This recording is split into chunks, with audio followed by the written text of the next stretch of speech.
What's up everybody, back for another Honkai Star Rail video. In this video we're going to go over should you summon for the Aglaea rerun, right? She is probably one of the more faster rerunning characters because her and Herda literally came out 3 updates ago. Like, hello? The only banners we've had since her and Herda are Mide, Tribi, Castoris, Anaxa, and then now with, Herda Aglaea coming back with Cypher and Hyacinth, they're back. They're just like, bro, they have 4 banners gone and they're back. It's crazy, right? So, Aglaea and Herda obviously are still not really affected by power creep because they literally just came out, right? And they're both really good DPSs. But you might be wondering, should I summon, especially if you already have other DPSs, is Aglaea good enough to summon? What characters do you need to have with her to really get the most potential? That I'll go over in this video. And yeah, don't forget to like and subscribe. Cypher is going to be coming out soon. I'll have videos on her. I've been a bit busy, plus I just kind of like wanted a day off and I didn't really know what to record past like 2 days. So is what it is, right? But anyway, let's jump into it. So Aglaea is a 5-star lightning remembrance character. Now the problem with remembrance, right, is not really an issue with the path itself. It's an issue with the lack of light cones, right? And I guess an issue with the path technically would be that there's a lot of variety, right? Hyacinth is a healer, Aglaea is a DPS, so any light cone that is going to be meant for Hyacinth is not going to work too well with Aglaea because, one wants healing, one wants speed. I mean, they both want speed, right? So you could technically use that to your advantage, but most of the time, if there's a light cone that is just increasing your damage versus increasing your healing, they're both remembrance, and that kind of splits up how many light cones we are been getting for remembrance path, right? Because remembrance doesn't have that many light cones, so your options for light cones are a bit rough, right? Hopefully this gets solved later on and they just add more and more and more light cones, right? We have a good selection, but I feel like we just need a bit more variety, right? Regardless, let's go over her kit. So, basic attack is deals light damage equal to 100% of her attack to one designated enemy. Her skill restores HP to Garnet Maker, which is her Momo Sprite, by 50% of its max HP. If Garnet Maker is absent, then summons Momo Sprite and makes this unit immediately take action, right? Then, she has an enhanced blast. Aglaea and Garnmaker launch a joint attack on the target, respectively dealing light damage equal to 200% of her attack and 200% of Garnmaker's attack to the target. Also, respectively deals lightning damage equal to 90% of Aglaea's attack and 90% of Garnmaker's to adjacent targets. Slash by 1,000 Kiss cannot recover skill points, right? Now, to get this, you have to use the ultimate. The ultimate summons the Momo Sprite Garnmaker. If Garnmaker is already on the field, then restores HP to max. Aglaea enters the Supreme Stance and immediately takes action. While in Supreme Stance, Aglaea gains the speed boost stacks from Garnmaker's Momo Sprite talent, with each attack stacking increases unit's speed by 15%. Now you can stack this up to 6 times, and obviously the percent of speed you are getting is going to depend on how much speed you get, right? If you have lower speed, obviously it's not going to be as much. If you have higher speed, then you're going to get more because it's percentage based and not flat percent, or sorry, not flat, it's percent based, right? Just know she's going to be getting a ton of speed, which you can use that to your advantage for speed tuning. Then it enhances the base attack to slash by 1,000-fold kiss and cannot use skill. Garnmaker is immune to crowd control debuffs. A countdown appears in the action order with its own speed set at 100. While the countdown exists, using ultimate again will reset the countdown. When the countdown turn ends, Garnmaker still destructs, and when Garnmaker disappears, Aglaea dispels the Supreme Stance state. So pretty much what this means is you will lose all your speed buffs if you get to the point where Garnmaker disappears. So her whole playstyle is pretty much making sure you're able to ult again when you're about to run out, right? Which is a big ass because she has 350 energy, but I mean, hey, that's kind of like the whole gimmick, right? Now her talent, the Momo Sprite Garnmaker has initial speed equal to 35% of Aglaea's speed and a max HP equal to 66% of Aglaea's max HP plus 720. While Garnmaker's on the field, Aglaea attacks and inflicts a target with the Steam Stitch state. When attacking enemies in Steam Stitch state, further deals lightning damage, additional damage equal to 30% of her attack. Steam Stitch only takes effect on the most recently inflicted target. So basically, just more damage, right? Her technique lets her summon Garnmaker and launches a forward joint attack. After entering battle, regenerate 30 energy and deals lightning damage equal to 100% of her attack on enemy targets, then randomly inflicts Steam Stitch on a random enemy target. This will help you just get your ult up quicker and does a bit of damage. Then the Memo Sprite Garden Maker has a basic, or sorry, not basic, a blast. Sorry, Memo Sprites only really have skills. Deals lightning damage equal to 110 of attack to one enemy and lightning damage equal to 66% of attack to adjacent targets. Then, after attacking an enemy inflicted with Steam Stitch, increases this unit's speed by 55, stacking up to 6 times. When Garden Maker takes action, it automatically uses Thorn Snare and prioritizes enemies under the Steam Stitch state. Then, when Garden Maker summon, units action advance by 100%. Garden Maker disappears and regenerate 20 energy for Aglaea, which is nice, but you never really want this to happen, right? Which is unfortunate. Then, her bonus traces, after the start of battle, if this unit's energy is lower than 50%, regenerates this unit's energy to 50%. Then, when the Garden Maker disappears, up to 1 stack of the speed boost from the Memo Sprite talent can be retained. When Garden Maker is summoned again, gains the corresponding number of speed boost stacks.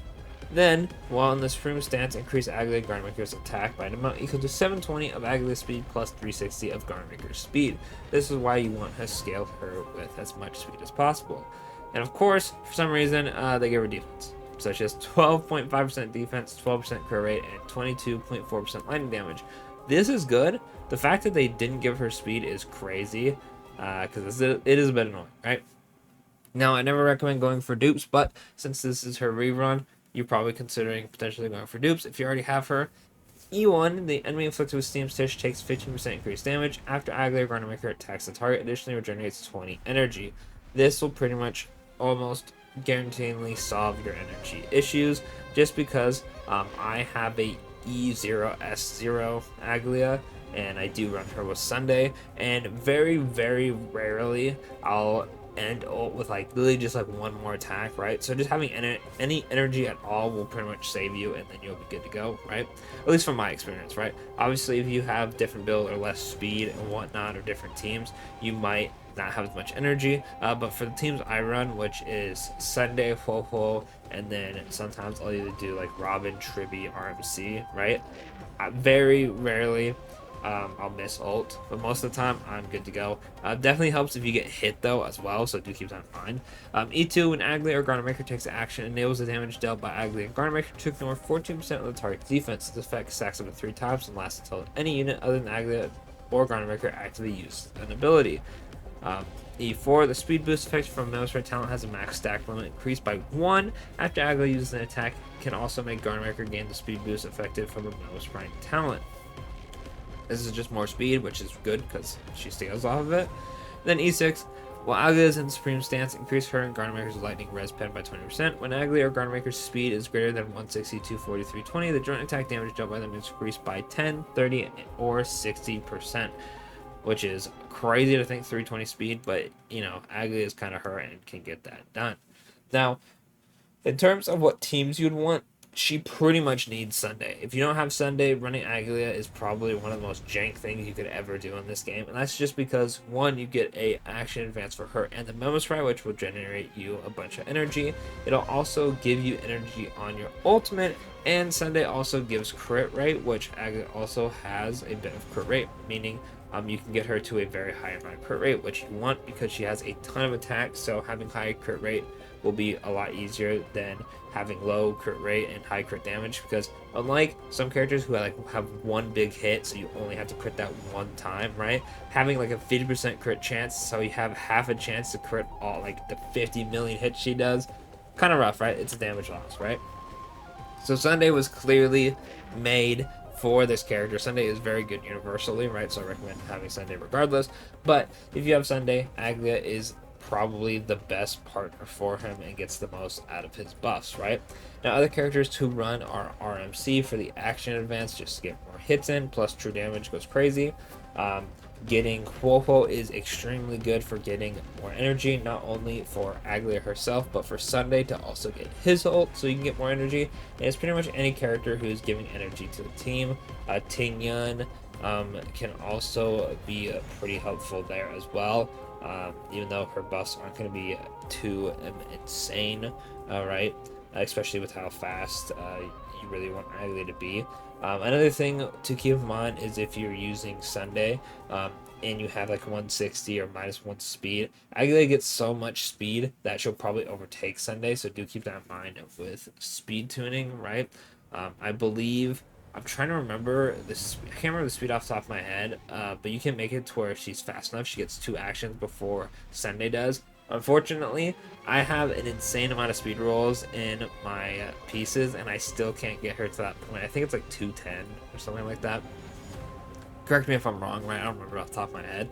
All right, because I've just been accepting it and just run -1 speed Sunday for Aglaea, and then she'll attack, and then Sunday goes, and then we just go from there with how much speed she gets, right? She can function without her light cone, right? I highly recommend using the battle pass light cone if you don't have it, but her light cone is going to be insanely helpful because it gives her a base amount of speed, not 8%, a base amount of speed, which is always more helpful than percent, right? But you can run her without her light cone. But I would not recommend running her without Sunday. I'm gonna be honest with you. It's kind of like trying to run Super Break without a Super Break character like on RMC, sorry, like HMC or Fugue. If you don't have either of them, you take them off the team. Firefly and Rappa are gonna be a bit lacking on the damage, right? Pretty much the same thing with that, right? Regardless, so if you do have Sunday, Aglaea is a insanely good DPS. She even can cook in pure fiction, which she's not really meant for, right? But she can cook. I have cooked on every single end game mode with her. Obviously, as long as they're not like super against, her. There was a Memo Sprite one recently, and that one was pretty good for Aglaea. But yeah, obviously don't bring her into stuff that's lightning resistance. It's kind of just asking you to fail. But overall, she's still a very good DPS. So if you're looking for a DPS that, because you're newer and you have Sunday, or you plan on getting Sunday on his rerun, definitely a unit to get. Do keep in mind though, Sunday hasn't rerun yet, so it's probably going to be very soon. So if you summon for Aglaea with the intent of summoning for Sunday later, he could very much well be like next banner, right? Just because he came out with Fugue, and we've had Fugue rerun, and then Herda and Aglaea rerun, and they are the banners that came out after Sunday. So do keep that in mind, because if you run out of Jades and you can't get Sunday, and now you have Aglaea for Sunday, it's going to be a bit rough, right? I'll probably have a video going over how good she is without her light cone, because that's how I use her.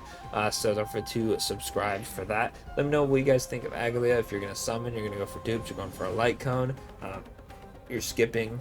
Alright, let me know in the comments, and of course, I will catch y'all in the next one. Thanks for watching.